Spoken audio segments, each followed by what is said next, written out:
हड़प्पा सभ्यता का सर्वप्रथम खोजकर्ता कौन था? दयाराम साहनी। हड़प्पा सभ्यता की खोज किस वर्ष में हुई थी? 1922 में। लोथल नामक स्थान पर निम्नलिखित सभ्यताओं में से किसका जहाजी मालगाड़ था? सिंधु घाटी सभ्यता का। सिंधु सभ्यता के टेराकोटा में निम्नलिखित में से कौन सा पालतू जानवर विद्यमान नहीं है? गाय। हड़प्पा के लोगों की सामाजिक पद्धति थी उचित समतावादी। सिंधु घाटी सभ्यता के शहरों की गलियां थी चौड़ी और सीधी। हड़प्पा और मोहनजोदाड़ो के खंडर निम्नलिखित में से किस नदी के तट पर पाए जाते हैं? रावी।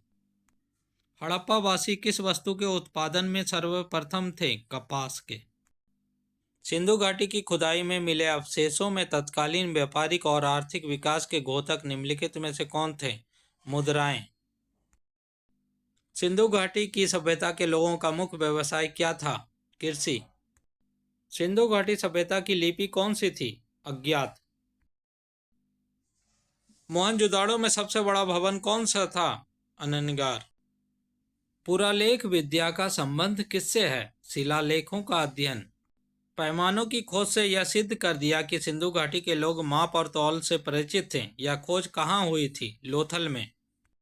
सिंधु घाटी के लोगों की एक महत्वपूर्ण रचना निम्नलिखित में से किसकी मूर्ति थी? नृत्य करती हुई बालिका। देवी माता की पूजा का संबंध किससे है? सिंधु घाटी सभ्यता से। कालीबंगा किस प्रदेश में विद्यमान है? राजस्थान में।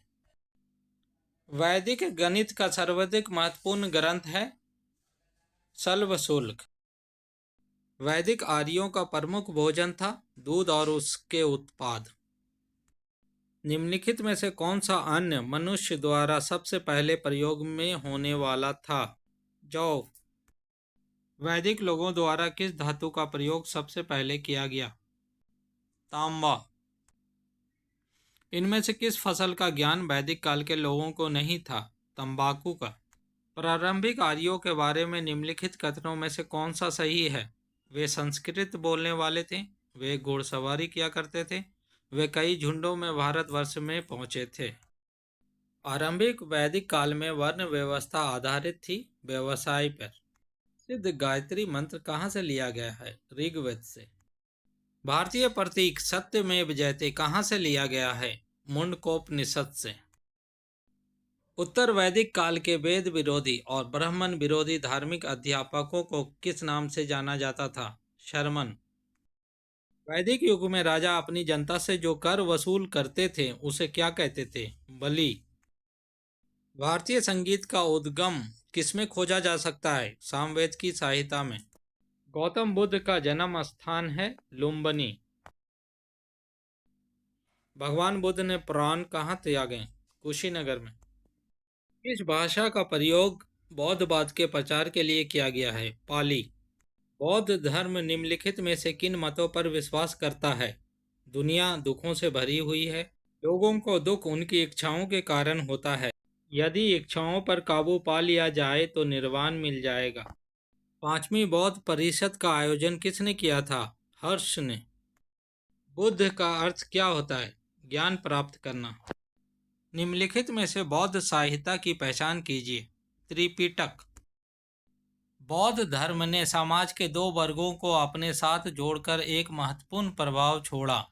ये वर्ग थे स्त्री एवं शूद्र। अजंता कलाकृतियां किससे संबंधित हैं? गुप्त काल से।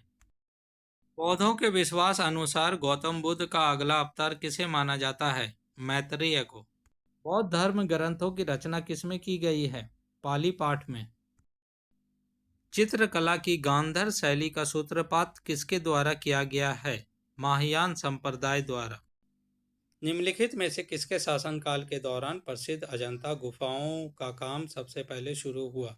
राष्ट्रकूट। निम्नलिखित में से कौन सा एक भारत में उत्पन्न सबसे बाद वाला बौद्ध धर्म ग्रंथ है?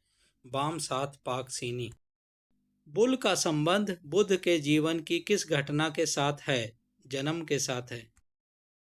अफगानिस्तान में बुद्ध की दो विशाल मूर्तियों को निम्नलिखित में से किस स्थान पर नष्ट किया गया था? बामियान में। भारत में 5वीं सदी के प्राचीन विश्वविद्यालय की स्थापना कहाँ की गई थी? नालंदा में। बुद्ध को प्रबोध कहाँ प्राप्त हुआ था? बोधगया में। निम्नलिखित में से कौन सा शासक बुद्ध का समकालीन था? उदयन, बिंबिसार, अजातशत्रु। तमिल का गौरव ग्रंथ जीवक चिंतामणि किस धर्म से संबंधित है? जैन धर्म से। जैनियों के पहले तीर्थकर कौन थे? पाशर्वनाथ। महावीर कौन थे? 24वें तीर्थकर। जैन साहित्य को क्या कहते हैं? अंग। प्राचीन भारत का प्रसिद्ध वह शासक कौन था जिसने अपने जीवन के अंतिम दिनों में जैन धर्म अपना लिया था? चंद्रगुप्त।